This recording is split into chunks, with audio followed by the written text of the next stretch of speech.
ಬಾಬಾ ಅವರು ತಮ್ಮ ಭಕ್ತರಿಗೆ ಧಾರ್ಮಿಕ ಗ್ರಂಥಗಳನ್ನು ತಮ್ಮ ಸ್ವಹಸ್ತದಿಂದ ಕೊಟ್ಟು ಪುನೀತರನ್ನಾಗಿ ಮಾಡಿ ಹೇಗೆ ಅನುಗ್ರಹಿಸುತ್ತಿದ್ದರು ಎಂಬುದನ್ನು ಈ ಅಧ್ಯಾಯದಲ್ಲಿ ಹೇಮಾಡ ಪಂತರು ವಿವರಿಸಿದ್ದಾರೆ.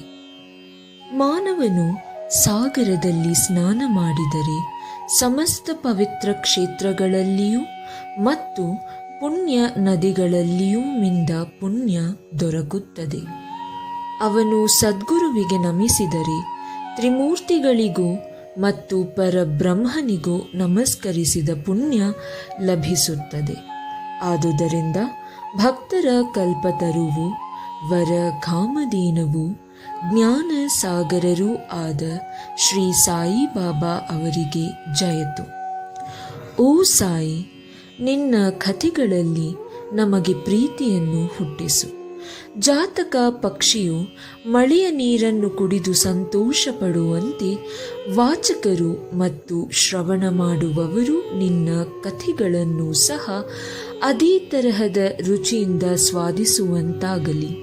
ನಿನ್ನ ಲೀಲೆಗಳನ್ನು ಕೇಳುತ್ತಾ ಅವರ ಶರೀರವು ಬೆವರಲಿ, ನಯನಗಳಿಂದ ಆನಂದ ಬಾಷ್ಪ ಹರಿಯಲಿ, ಪ್ರಾಣಗಳು ನಿಶ್ಚಲವಾಗಲಿ, ಮನಸ್ಸು ಶಾಂತಿ ಪಡೆಯಲಿ. ಅವರು ರೋಮಾಂಚಿತರಾಗಿ ಶೋಕಿಸಿ ರೋದಿಸಲಿ. ಚಿಕ್ಕದು ದೊಡ್ಡದು ಎಂಬ ಭೇದ ಭಾವ ತೊಲಗಲಿ. ಈ ರೀತಿ ಅವರು ಮತ್ತು ಅವರ ಕುಟುಂಬವು ಸಾತ್ವಿಕ ಪ್ರೇರೇಪಣೆಯನ್ನು ಹೊಂದುವಂತಾಗಲಿ. ಇವು ಲಭಿಸಿದ್ದಾದರೆ ಅವರಿಗೆ ಗುರುವಿನ ಕೃಪಾಕಟಾಕ್ಷ ಲಭಿಸಿತೆಂದೇ ಅರ್ಥ.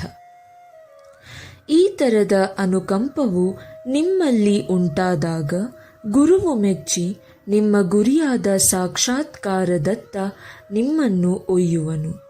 ಬಾಬಾ ಅವರಿಗೆ ಸಂಪೂರ್ಣ ಶರಣಾಗತಿ ಹೊಂದುವುದೇ ಮಾಯಿ ಎಂಬ ಬಂಧನದಿಂದ ಮುಕ್ತರಾಗಲು ಒಳ್ಳೆಯ ದಾರಿ. ಇದು ವೇದಗಳಿಂದ ಸಾಧ್ಯವಿಲ್ಲ, ಸದ್ಗುರುವಿನಿಂದ ಮಾತ್ರ ಸಾಧ್ಯ. ಪವಿತ್ರ ಗ್ರಂಥಗಳ ದಯಾಪಾಲನೆ. ಸಾಯಿಬಾಬಾ ವಿವಿಧ ರೂಪದಲ್ಲಿ ಉಪದೇಶಗಳನ್ನು ಹೇಗೆ ನೀಡುತ್ತಿದ್ದರು ಎಂಬುದನ್ನು ಈಗಾಗಲೇ ವಿವರಿಸಿದ್ದೇನೆ. ಈಗ ಅದರಲ್ಲಿ ಒಂದು ಮುಖ್ಯ ರೀತಿಯನ್ನು ನೋಡೋಣ.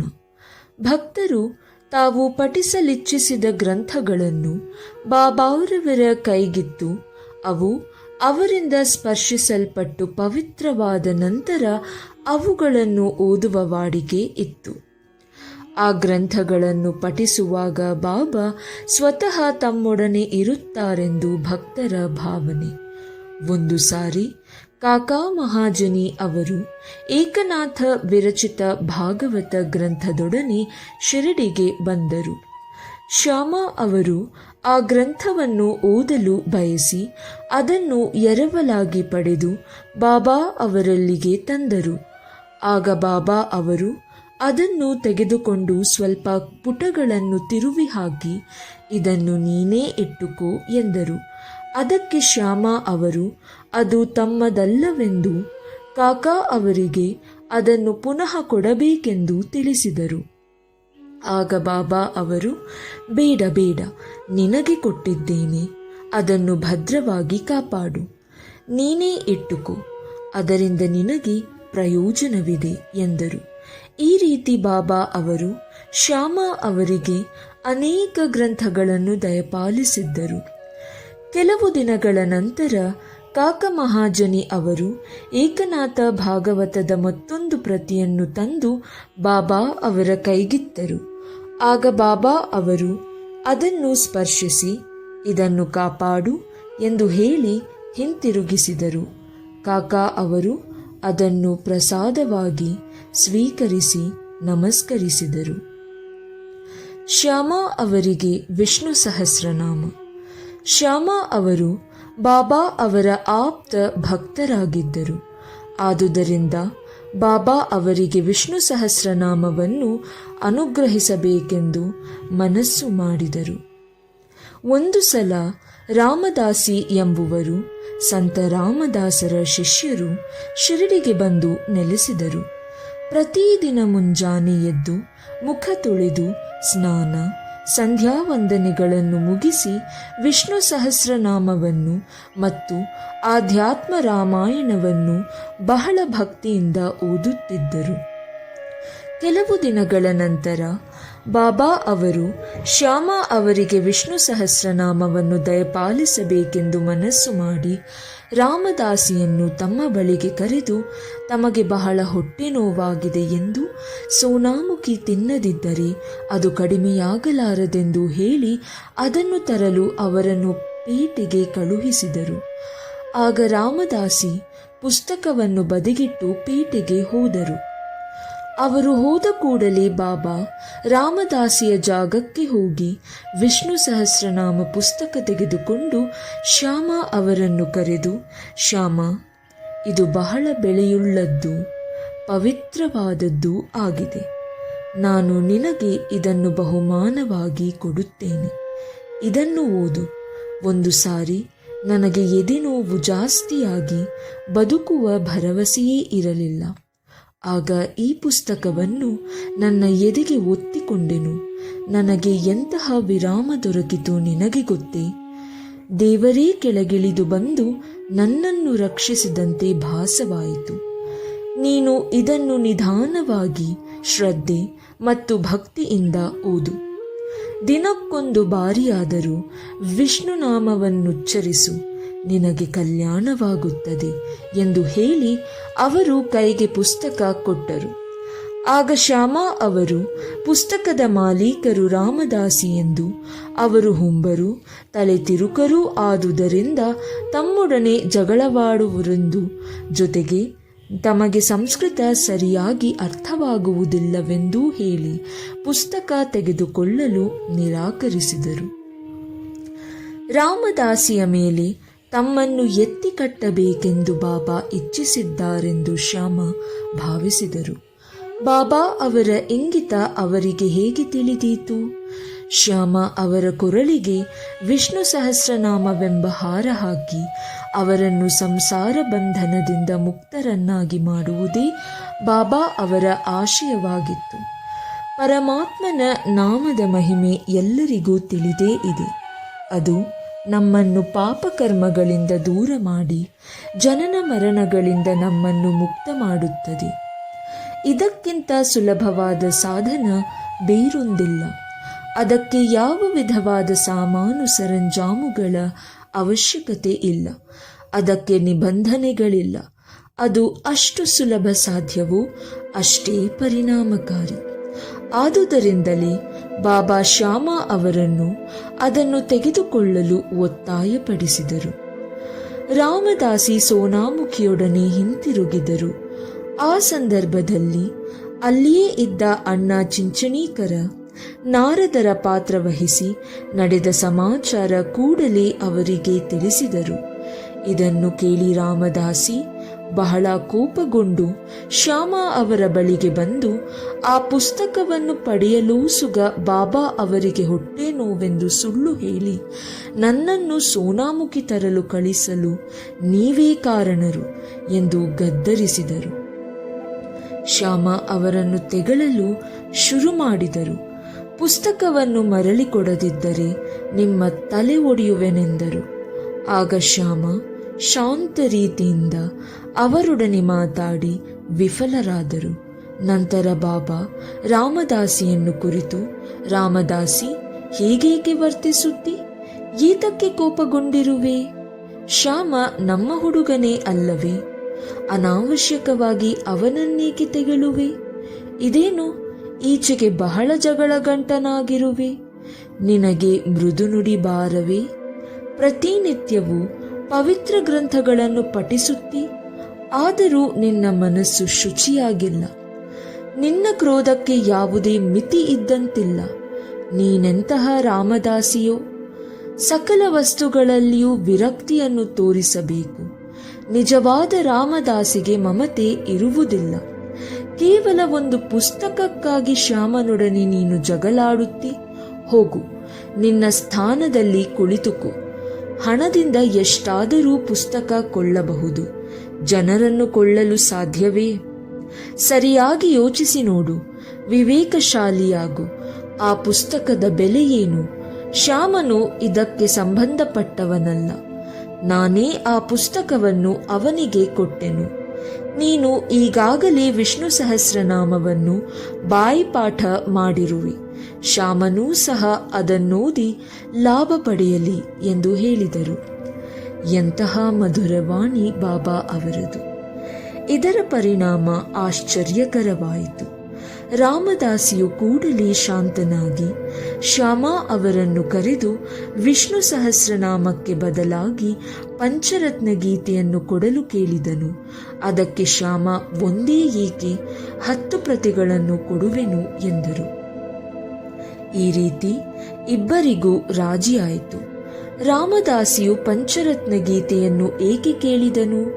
ಪ್ರತಿನಿತ್ಯವೂ ಬಾಬಾರವರ ಮುಂದೆ ಏಕೆ ಧಾರ್ಮಿಕ ಗ್ರಂಥಗಳನ್ನು ಓದುತ್ತಿದ್ದನು?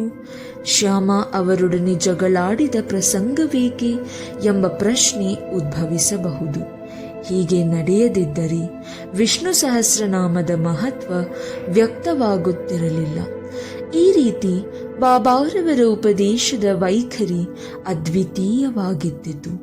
ನಂತರ ಶ್ಯಾಮ ಆ ಪುಸ್ತಕ ಓದಿ ಚೆನ್ನಾಗಿ ಅರ್ಥ ಮಾಡಿಕೊಂಡು ಪುಣೆಯ ಇಂಜಿನಿಯರಿಂಗ್ ಕಾಲೇಜಿನ ಪ್ರೊಫೆಸರ್ ಜಿ ನಾರ್ಕೆ ಅವರಿಗೆ ವಿವರಿಸಲು ಸಮರ್ಥರಾದರು. ವಿಠ್ಠಲ ದರ್ಶನ. ಒಂದು ದಿನ ಕಾಕ ಸಾಹೇಬರು ಬೆಳಗ್ಗೆ ಸ್ನಾನವಾದ ಬಳಿಕ ಜಪ ಮಾಡುತ್ತಿದ್ದಾಗ ವಿಠ್ಠಲನ ದರ್ಶನವಾಯಿತು. ನಂತರ ಮಸೀದಿಗೆ ಹೋದಾಗ ಸಾಯಿಬಾಬಾ ವಿಠ್ಠಲನ ದರ್ಶನವಾಯಿತೆ.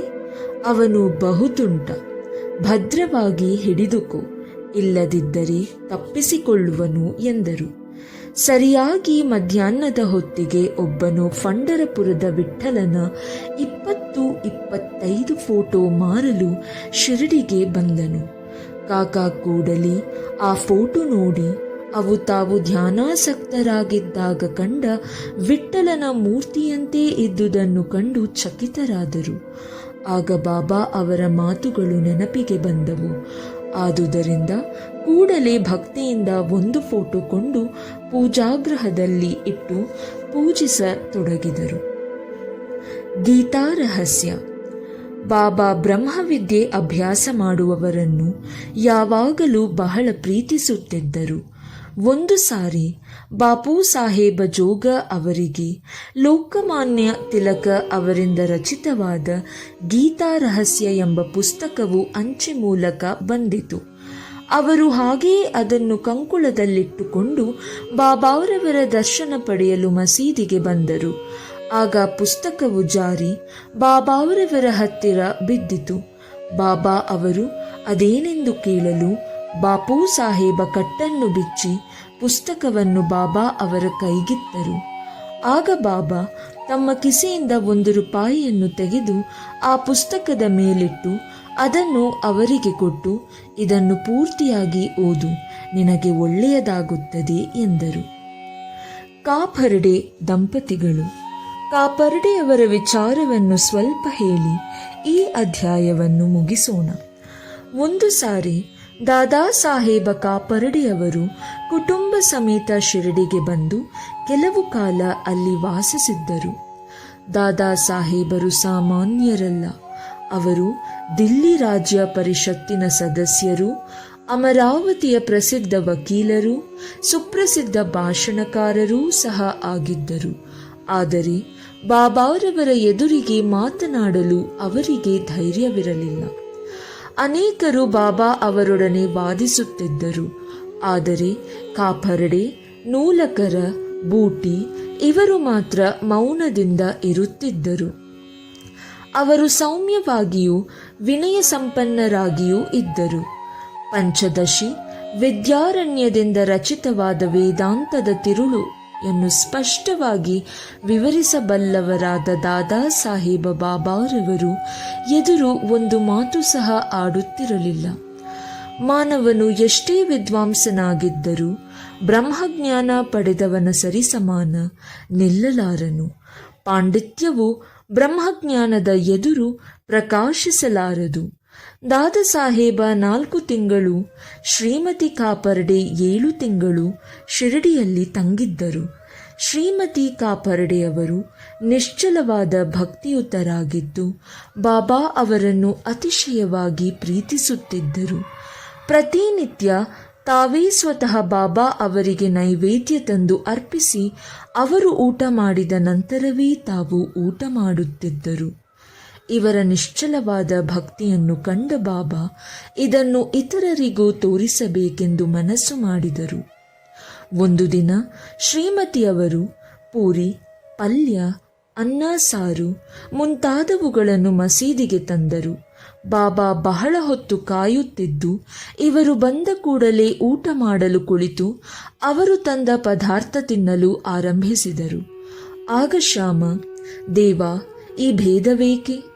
ಇತರರು ತಂದ ನೈವೇದ್ಯವನ್ನು ಕಣ್ಣೆತ್ತಿಯೂ ಸಹ ನೋಡದೆ ಶ್ರೀಮತಿ ಕಾಪರ್ಡೆಯವರ ಆಹಾರವನ್ನು ಮಾತ್ರ ಸ್ವೀಕರಿಸುತ್ತಿದ್ದೀರಿ.